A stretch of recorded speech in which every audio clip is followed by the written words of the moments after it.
প্রায় ঘন্টা দুই ধরে রুবিকে কোলে নিয়ে ঠায় জানলার কাছে বসেই রইল মার্থা। মনের মধ্যে তার উথাল পাথাল অবস্থা চলছে। একসময় খেয়াল করল রুবি তার কোলে কখন যেন ঘুমিয়ে পড়েছে, মাথাটা ঝুলে পড়েছে ওর কোল থেকে। তাড়াতাড়ি রুবিকে ঠিকঠাকভাবে সামলে নিয়ে ওর ঘরের দিকে যাবার জন্য দোতলার সিঁড়িতে পা রাখল মার্থা। পুরো বাড়িতে এখন একটা অখণ্ড নিস্তব্ধতা, এত পিনপতন নিস্তব্ধতা যে থেকে থেকে ওর কানে যেন তালা ধরিয়ে দিচ্ছে। যেমন ঝড় ওঠার আগে সব কিছু শান্ত থাকে, ঠিক সেই রকম। পায়ে পায়ে সিঁড়ির ধাপগুলো টপকে ফের সেই দোতলা ল্যান্ডিংয়ে উঠে এলো মার্থা। ওখানে সিলিং থেকে একটা ডিম লাইট জ্বলছে। ওর খালি মনে হতে লাগলো এই মুহূর্তে এত বড় বাড়িতে বাসিন্দা বলতে কেবল তারা দুজন নয়, আরো আরো অনেকে আছে এই বাড়িতে, যাদের চর্মচক্ষে দেখতে পাচ্ছে না সে, কিন্তু অনুভব করছে তাদের অদৃশ্য উপস্থিতি। জোড়া জোড়া অদৃশ্য চোখ যেন স্থির দৃষ্টি মেলে চেয়ে রয়েছে তারই দিকে। যে কোনো সময় ওর সামনে আত্মপ্রকাশ করে ফেলবে নিজেদের। রুবিকে নিয়ে দোতলায় উঠে এসে সেই ভয়টা আরো বেড়ে গেল মার্থার। কোলে ঘুমন্ত রুবির দিকেই দৃষ্টি নিবদ্ধ রাখল নিজের, যাতে আশেপাশে অন্য কোথাও তার দৃষ্টি না চলে যায়। ওর ভয় অন্যদিকে নজর গেলে হয়তো এমন কিছু দেখে ফেলতে পারেও যাও দেখতেও চায় না।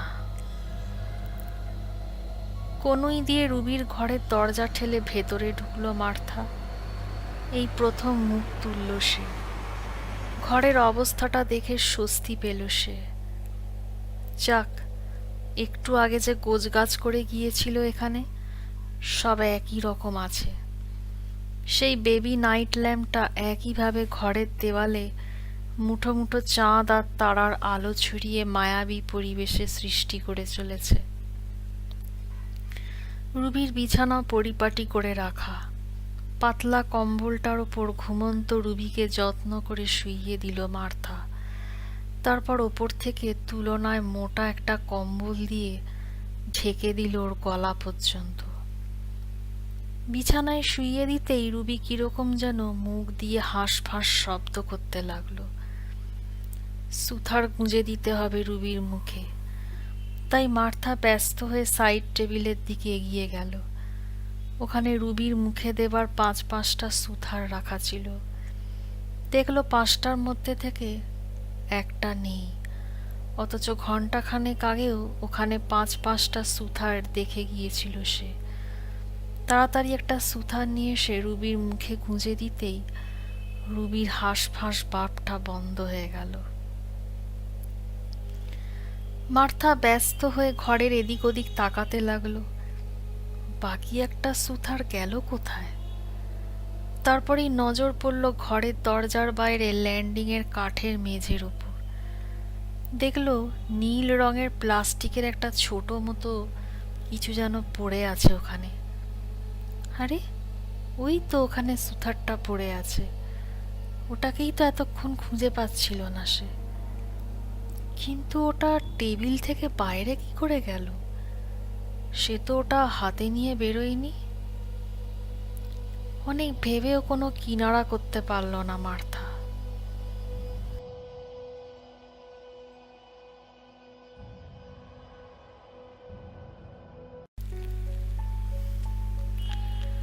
উনিশশো 1953 সালের 25শে জুলাই নরফোকের শিফটন অ্যাবে ইরি ফার্ম থেকে লিলি চিঠি লিখেছে তার এক সময়ের বান্ধবী ক্যারোলিনকে। ডিয়ার ক্যারোলিন, অনেক দিন পর আবার চিঠি লিখতে বসেছি আজ।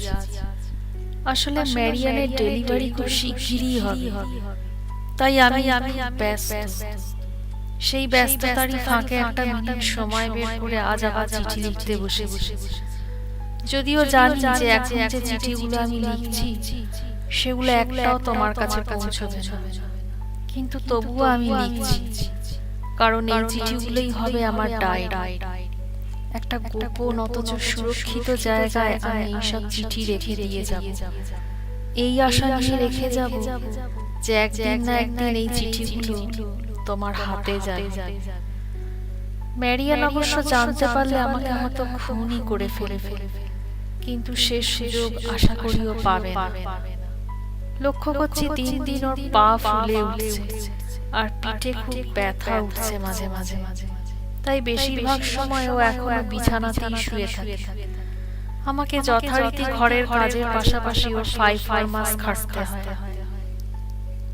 মাঝে মাঝে প্রাকৃতিক কাজ সারতে যখন বিছানা ছেড়ে ওঠেও আমাকেও তখন ওর সাথে থাকতে হয়। মা আমাকে সবসময় চিঠি লিখে জানায়, আশ্বস্ত করে যে সবকিছু আবার আগের মতো স্বাভাবিক হয়ে যাবে।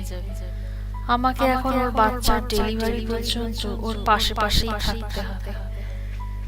কিন্তু আমি সেই সময়টার কথা ভেবেই টেনশনে মরছি যে যখন ম্যারিয়ানের লেবার পেন উঠবে তখন আমি কি করব। আমার তো এ ব্যাপারে কোনো অভিজ্ঞতা নেই, নাই আমি ধাইমা, নাই আমি নার্স। তাহলে আমি কি করব, কি করা উচিত হবে তখন আমার? সারাক্ষণ আমি এই টেনশনেই কাবু হয়ে থাকি, খুব নার্ভাসনেস ফিল করি।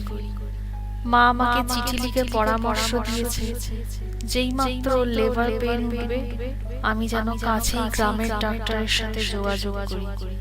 হয় তিনি নিজে এসে ব্যবস্থা করবেন, নয়তো কোনো আয়াকে পাঠিয়ে দেবেন।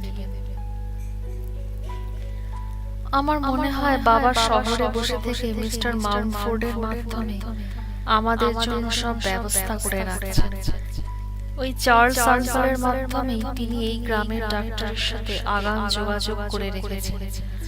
তিনি আমাকে ডাক মারফত একটি এনভেলপ পাঠিয়ে বলেছেন যেন আমি সেটা ডাক্তারকে গিয়ে দেখাই। আমার মনে হয় ডাক্তারকে লেখা সেই চিঠিতে বাবা ম্যারিয়ানের বেবিটিকে কোনো অনাথ আশ্রমে পাঠাবার বন্দোবস্ত করার জন্য অনুরোধ করেছে। বেবির কথা ভেবে আমার খুব খারাপ লাগছে, কিন্তু আমরা নিরুপায়। সমাজে কুমারী মায়ের সন্তান সম্পূর্ণ অনাকাঙ্ক্ষিত, অতএব আমাদের কিছু করার নেই।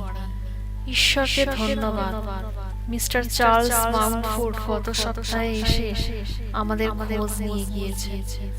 আমি তো তাকে দেখে হাফ ছেড়ে বেঁচেছিলাম, কারণ আমার ধারণা হয়েছিল সে রাতে ম্যারিয়ান যখন বাড়ি ছেড়ে পালিয়ে গিয়েছিল আর তারপর তিনি আর তার 2 যুবক ছেলে মিলে ম্যারিয়ানকে রাস্তা থেকে তুলে এনে বাড়িতে দিয়ে গিয়েছিলেন, সেই ঘটনার পর হয়তো আঙ্কেল আর আমাদের খোঁজ নেওয়ার কথা দ্বিতীয়বার ভাববেন না। কিন্তু দেখে ভালো লাগলো যে আমার আশঙ্কা সত্যি নয়। চার্লস আঙ্কেল এই গ্রামের সেই ডক্টরকেও সঙ্গে এনেছিলেন। বৃদ্ধ সেই ডক্টর এসে ম্যারিয়ানকে নানাভাবে চেক আপ করলেন এবং বললেন এ পর্যন্ত সবকিছুই ঠিকঠাক চলছে, কিন্তু ম্যারিয়ানের কথা আর কি বলবো। ডক্টরের সাথে খুব রুড বিহেভ করছিল। ওকে তখন মনে হচ্ছিল পুরো দস্তুর একজন সাইকো পেশেন্ট। বৃদ্ধ ডক্টর যখন স্নেহপূর্ণ গলায় জিজ্ঞেস করলেন, মা তোমার কখনো এমন মনে হয় যে পেটের ভেতর বাচ্চা কিক দিচ্ছে? তখন ম্যারিয়ান অস্বাভাবিক রুদ্ধ গলায় বলেছিল, আপনাকেই কিক মেরে ফেলে দেবো আমি। তারপর ডক্টর যখন তাকে চেক আপ করা শুরু করলেন তখন সে বিছানায় শোয়া অবস্থায় এলো পাথারি লাথি চালাতে লাগলো শুনে, আর অশ্রাব্য ভাষায় ডক্টরকে খিস্তি করতে লাগলো। তুমি এবার চিন্তা করো ক্যারোলি, যে একটা মেয়ে কিভাবে তার পরিবারের নাক কান কেটে দিতে পারে। লজ্জায় অপমানে আমার মুখ লাল হয়ে উঠেছিল। একসময় ডাক্তার তার চেক আপ করা শেষ করে ফিরে গেলেন, আমার বা চার্লস আঙ্কেলের সাথে আর একটিও বাক্য ব্যয় না করে। খারাপ লাগছে, খুব খারাপ লাগছে আমার। আজ এই পর্যন্ত, ভালো থেকো। ঈশ্বর সর্বদা তোমার সঙ্গে থাক। ইতি লিলি।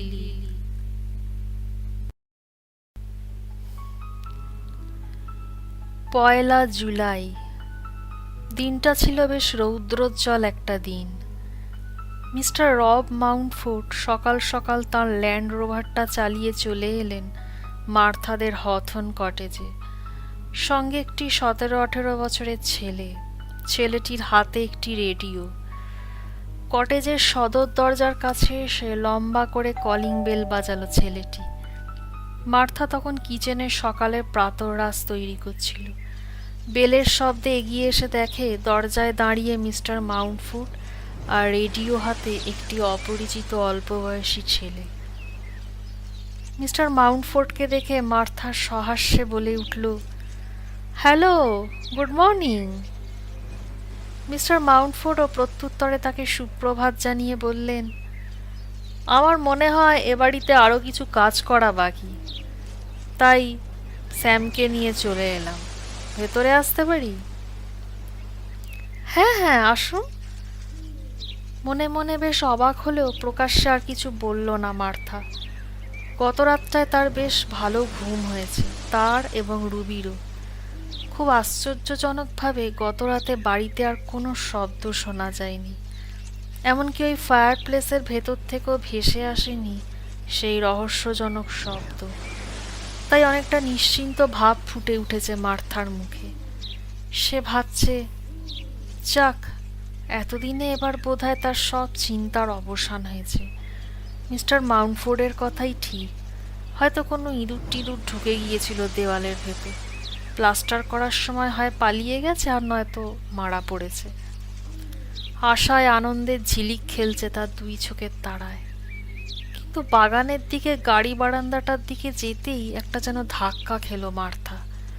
একটা বিচ্ছিরি গন্ধ ওর নাকে এসে লাগলো। বিস্ময়ের একটা ধাক্কা খেল সে। ঘৃণায় শিরশির করে উঠল সারা গা। কিসের গন্ধ এটা? গন্ধ অনুসরণ করে এগিয়ে গিয়ে মার্থা দেখল বাগানের শেষ দিকে মিস্টার মাউন্টফোর্ড আর ওই স্যাম নিচু হয়ে কিছু যেন করছে। কি করছো ওখানে তোমরা? বলতে বলতে এদিকে এগিয়ে গেল মার্থা। সঙ্গে সঙ্গে পায়ের তলায় প্যাচ প্যাচ করে উঠল কাদা গোলা জল। ওখান থেকেই চেঁচিয়ে উঠলেন মিস্টার মাউন্টফোর্ড, এসো না এদিকে, সেপটিক ট্যাঙ্কটা সাফ করছি, খুব নোংরা। ওহ শিট, কি নোংরা গন্ধ, বলেই দুপা পিছিয়ে গেল মার্থা। মিস্টার মাউন্টফোর্ড বললেন, ঠিক সময়ই ব্যাপারটা নজর করতে পেরেছি ম্যাডাম। এখন এই সেপটিক ট্যাঙ্কটা বুঝিয়ে ফেলতে হবে, তারপর অন্য কিছুর চিন্তা। তুমি ঘরে চলে যাও, কিছুক্ষণের মধ্যেই আমাদের কাজ কমপ্লিট হয়ে যাবে। বলে আবার নিচু হয়ে মাটির দিকে ঝুঁকে পড়লেন মিস্টার মাউন্টফোর্ড আর স্যাম। কাঁধ ঝাঁকালো মার্থা। সত্যি মিস্টার মাউন্টফোর্ড তার পক্ষে যতটা করা সম্ভব করছেন। অন্য বাড়িওয়ালা ভাড়াটেদের সুবিধের জন্য এমন করবেই না। সত্যি মাউন্টফোর্ড অনেক কিছু করছেন। ভাবতে ভাবতে সে ফিরে এলো ঘরে। জুতোয় সেপটিক ট্যাঙ্ক থেকে নিঃসৃত নোংরা জল লেগে গিয়েছিল। ওয়াশরুমে গিয়ে জুতোগুলো ধুতে লাগলো সে। তারপর কিচেনে গিয়ে কফি বানাতে দিয়ে আকাশ পাতাল ভাবতে লাগলো মার্থা। গত কদিন করাত ধরে কি ধকলটাই না গেছে তার ওপর দিয়ে। নানা রকম শব্দের তাণ্ডবে ঘুমই আসতো না তার, যার ফলে অনেক কাজ কমপ্লিট করা সম্ভব হয়ে ওঠেনি। এতদিনে গত রাতে ভালো ঘুমোতে পেরেছে সে। এক রাত ভালো করে ঘুমোলেই চোখের নিচের কালচে ভাবটা কিছুটা দূর হয়েছে। গাল দুটো বেশ গোলাপি হয়ে উঠেছে আবার। এবার কাজগুলো যা এতদিন কমপ্লিট করা সম্ভব হচ্ছিল না তার পক্ষে, এবার সেগুলো চটপট শেষ করে ফেলতে হবে। যে গল্পটা লেখা শুরু করেছিল পাবলিশারকে দেবে বলে, সেটা এবার শেষ করে ফেলতে হবে। ব্লাডি হাউস একটা। নিজের মনেই বিড়বিড় করে গাল পারল মার্থা।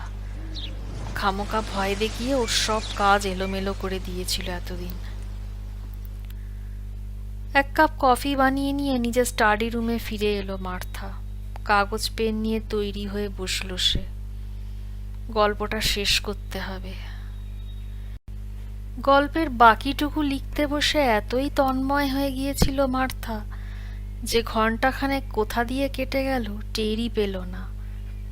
টের পেল যখন পানীয়ের গ্লাসে চুমুক দেওয়ার জন্য ওর ভেতরটা আইঢাই করে উঠল। জানলা দিয়ে তাকিয়ে দেখে বুঝতে পারল সন্ধে হয়ে আসছে।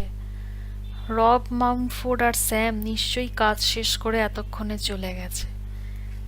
লেখার কাজে ব্যস্ত থাকলেও তার কানে ওদের গাড়ির চলে যাওয়ার শব্দ এসেছিল। মিসেস স্টকওয়েলও চলে গিয়েছেন কখন।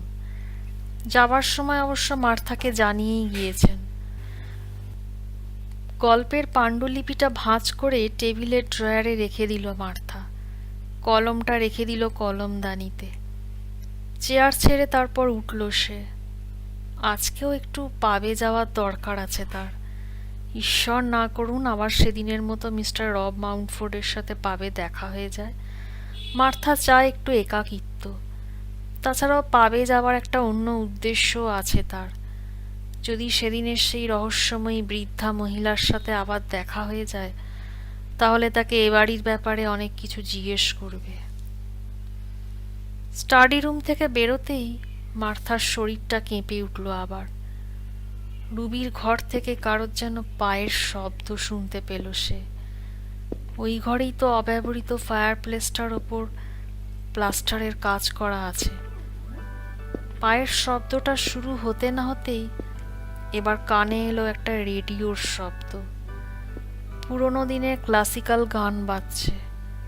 অর্কেস্ট্রার মিষ্টি সুর কানে এলো মার্থার। অবাক হয়ে গেল মার্থা। কে আছে ওই ঘরে? স্যাম নাকি? স্যামের হাতেই তো রেডিও দেখতে পেয়েছিল সে। মিস্টার রব মাউন্টফোর্ড বলছিলেন যে ওই ঘরে নাকি আরো কিছু কাজ করার আছে। তাহলে স্যামই কি এখন ওই রুবির ঘরে রয়েছে? তার মানে ওরা এখনো কাজ শেষ করে যায়নি। তাহলে কিছুক্ষণ আগে যে মাউন্টফোর্ডের গাড়ির শব্দ কানে এসেছিল ওর, অবশ্য এমনও হতে পারে মাউন্টফোর্ড হয়তো মার্কেটে গেছেন কিছু প্রয়োজনীয় জিনিস কিনতে, আর এদিকে স্যাম ঘরে গিয়ে আগাম কাজে হাত দিয়েছে। মার্থার ইচ্ছে হলো এই ঘরটায় গিয়ে একবার দেখে, কিন্তু ওরা আর ইচ্ছে করল না। শুধু এটা ভেবে অবাক হলো, আজকালকার ছেলে হয়েও স্যামের রুচি নেহাতি পুরনো, মান্ধাতা আমলের। রাজ্যের পুরনো দিনের গান শোনে ছেলেটা। যেসব গান সে শুনছে তা সেই 50-এর দশকের গান। এত পুরনো গানও আজকাল কেউ শোনে? স্টাডি রুমের দরজা থেকেই মার্থা চেঁচিয়ে বলে উঠল, স্যাম আছো নাকি ঘরে? কোনো উত্তর এলো না, কিন্তু গানের আওয়াজ ঠিক ভেসে আসতে লাগলো। তারস্বরে রেডিও চলছে ওই ঘরে। অসহ্য লাগছিল মার্থার। রেডিওর ভলিউম এত বেশি যে কান পেতে রাখা দায়। স্যাম যে মার্থার কথা জবাব দিল না, এর কারণ হয়তো সে শুনতেই পায়নি মার্থার কথাগুলো। মরুকগে, এখন পাবে গিয়ে 2 পেগ পানীয় গিলবে সে। বাইরে যাবার পোশাক ওর পরনে ছিলই। এবার রুবিকেও চটপট তৈরি করে দিল। বাইরে বেরোবার আগে শুধু একবার বলল, আমি একটু বাইরে থেকে ঘুরে আসছি, দরজায় লক দিয়ে গেলাম কিন্তু। কিন্তু রুবির ঘর থেকে কোনো সাড়া শব্দ এলো না। রুবিকে নিয়ে বেরিয়ে গেল মার্থা। এই গ্রামে চুরি ডাকাতি একেবারেই হয় না বললেই চলে। ঘর খুলে রেখেও দিব্যি ঘুমোনো যায়। তার উপর হথন কটেজের এদিকটায় বাইরের লোকজন প্রায় আসেই না। তবু সাবধানের মার নেই। মার্থা ঠিক করলো আজ গাড়ি নিয়ে যাবে না, হেঁটে হেঁটেই যাবে। শিপটন অ্যাবে আর তৎসংলগ্ন পা আবার কতই বা দূরে। গাড়িতে গেলে 2 মিনিটে পৌঁছে যাওয়া যায়, হেঁটে গেলে 5-7 মিনিট। সেদিন তুফানি রাত ছিল বলে গাড়ি আস্তে চালাতে হচ্ছিল মার্থাকে, তাতেই যা একটু দেরি হয়েছিল পৌঁছতে। গ্রামের পথ ধরে রুবিকে কোলে নিয়ে হাঁটতে বেশ ভালোই লাগছিল মার্থার। রুবিকে এটা ওটা দেখাতে দেখাতে চলেছে সে। শিশু রুবিও অপার কৌতূহল ভরে যেন দেখছে সবকিছু। সেদিন গাড়িতে গিয়েছিল বলে আশপাশ ভালো করে দেখতে পায়নি, কিন্তু এখন সবকিছু উপভোগ করতে করতে চলেছে সে। দুধারে সবুজ ক্ষেত, বেশ কিছু চাষাভুষো লোক তখনও বলদ নিয়ে লাঙল চড়াচ্ছে দেখা গেল। সেদিকে তাকিয়ে রুবি আধো আধো স্বরে বলে উঠল, হাম্বা, হাম্বা। মার্থা ওকে বোঝাতে গিয়ে বলল, বলো অক্স, বলো অক্স, অক্স বলো। আসন্ন সন্ধ্যার সামিয়ানায় সবকিছু কিরকম যেন আবছা আবছা দেখাচ্ছে। পথঘাট এখন বেশ নির্জন। এখানকার লোক বোধহয় সন্ধে নামার আগেই ঢুকে পড়ে ঘরে। খুবই নীরস নিরানন্দ জীবন এদের। অবশ্য মার্থা মনে মনে এরকম জীবনই চেয়েছিল। ড্যানের সাথে ডিভোর্স হয়ে যাবার পর তার জীবনও তো এরকম নিরানন্দেই কাটছে। এখানে কেউ কারোর সাথে পাঁচে থাকে না। একদিক থেকে ভালোই। লন্ডনে থাকলে হাজারটা পরিচিত লোকের কৌতূহলী প্রশ্নবাণের মুখে পড়তে হতো। কত রকম ইনিয়ে বিনিয়ে কথাও হয়তো শুনতে হতো। এখানে এসে পড়ে তার পক্ষে খুবই ভালো হয়েছে। নিজে নিজের মতো থাকো, খাও দাও, কাজ করো, কেউ তোমার ব্যাপারে নাক গলাতে আসবে না। একদিক থেকে বেশ ভালোই বলতে হবে। জনহীন পথ ধরে হাঁটছে মার্থা। মাঝে মাঝে দু একজন স্থানীয় লোককে নজরে পড়ছে, তাদের মোটেও আলাপই মনে হলো না। এখানে এসে একমাত্র মিসেস স্টকওয়েলের সাথেই আলাপ হয়েছে তার। আর এখনো কারোর সাথেই তেমন আলাপ তো দূর, সামান্য সৌজন্য সাক্ষাৎকারও হয়নি। চারদিক দেখতে দেখতে মার্থা এতই তন্ময় হয়ে গিয়েছিল যে কখন যে শিপটন অ্যাবের সেই ধ্বংসস্তূপের কাছে এসে পড়েছে সে খেয়ালও করেনি। খেয়াল হলো যখন সন্ধ্যের আকাশের বুক থেকে দুফোঁটা জল ওর মুখের ওপর পড়ল। ভাবনার জগৎ থেকে এক ধাক্কায় বাস্তবে ফিরে এলো সে। মুখের ওই জায়গাটায় আঙুল চালিয়ে দেখল, আঙুলটা ভেজা ভেজা ঠেকল। জল, জল কোথা থেকে পড়ল? চকিতে তাকালো ওপরে আকাশের দিকে। দেখলো কখন যেন সারা আকাশটা ছেয়ে গিয়েছে ঘন কালো মেঘে। পুঞ্জ পুঞ্জ জল ভরা মেঘ আকাশের বিরাট দেহটার গায়ে মন্থর গতিতে ভেসে বেড়াচ্ছে। মুষলধারায় বৃষ্টি নামলো বলে। সর্বনাশ, বৃষ্টি আসছে। এখন কি করে ফিরবে বাড়ি?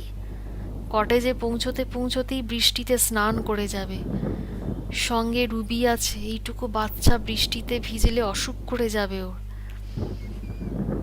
ভাবতে না ভাবতেই বড় বড় ফোঁটায় বৃষ্টি শুরু হয়ে গেল। অসহায়ের মতো মার্থা এদিক ওদিক মাথা গোঁজার মতো একটা আশ্রয় খুঁজতে লাগলো। শেষমেশ চোখে পড়ল শিপটন অ্যাবের ধ্বংসস্তূপের গায়ে সেই পাবের দরজাটা, যেখানে সেদিনও সে গিয়েছিল ড্রিঙ্ক করতে। রুবিকে কাঁধে ফেলে অসহায়ের মতো মার্থা ছুটতে লাগলো সেদিকে।